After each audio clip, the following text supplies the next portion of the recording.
검찰은 즉시 항고로 결자 해지해야 합니다. 법원의 구속 취소 선고와 심우정 검찰의 석방 지휘, 후폭풍이 거셉니다. 검찰과 법원 내부에서도 비판이 나오자 대검찰청이 전국 일선 검찰청의 구속기간을 기존대로 날로 선정하라고 지침을 내렸습니다. 모순투성이 아닙니까? 1심 법원의 구속기간 산정 방식이 문제라면서도 항고 없이 윤석열을 풀어주고 법원 판결을 존중한다면서도 구속기간 산정은 기존대로 하라니 이게 도대체 무슨 말입니까? 검찰이 국민을 원숭이 취급하는 것 아닙니까? 검찰이 항고에서 상급시 판단을 받는 게 제일 확실한 수습 방법인데 왜 항고를 하지 않습니까? 이미 과거 수차례 구속 취소 결정에 검찰이 즉시 항고한 사례가 있었습니다.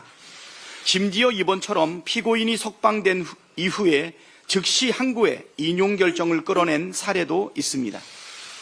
윤석열 구속 취소 사건도 기한이 남아있는 만큼 검찰이 즉시 항고하여 상급심의 판단을 받는다면 혼란을 깔끔하게 정리할 수 있습니다.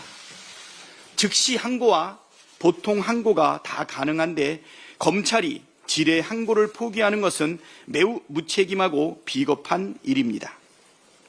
검찰이 끝내 항고하지 않는다면 윤석열 맞춤형 계획이라는 의심은 확신이 되고 검찰 조직은 내란 공범이라는 오명, 검찰은 내란 속의 탈옥을 위한 사법 특혜를 제공했다는 의혹을, 오명을 감수해야 할 것입니다.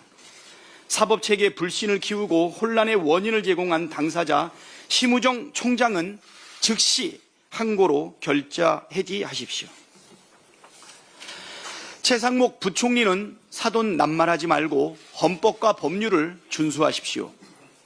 헌법재판소 탄핵심판 선고를 앞두고 최상목 부총리가 불법적, 폭력적 집회, 시위나 공권력에 도전하는 행위에 대해서는 어떠한 관용도 없이 법과 원칙에 따라 엄단할 것이라고 말했습니다.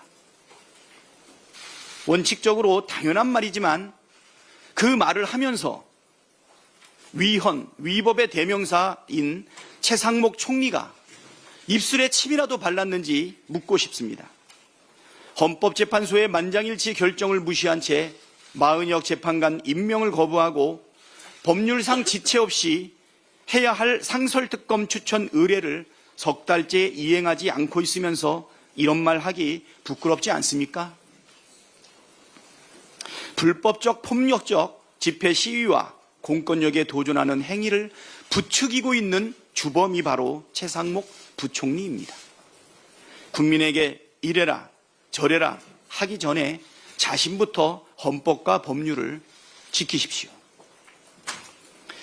2달째 자영업자 20만 명이 문을 닫았다는 통계가 나왔습니다.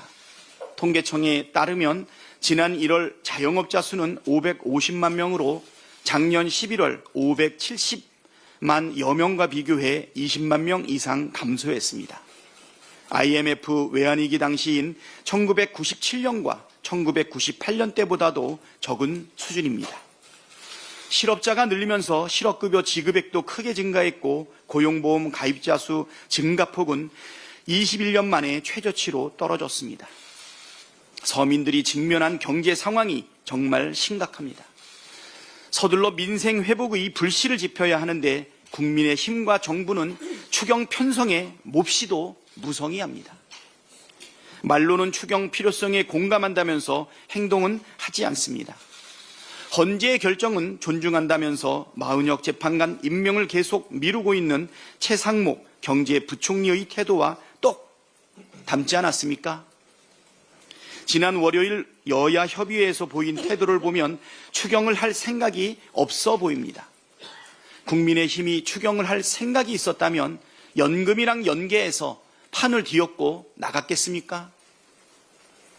추경은 추경대로, 연금은 연금대로 논의해야지 이거 안 되면 저것도 안 된다는 게 무슨 심보인지 모르겠습니다.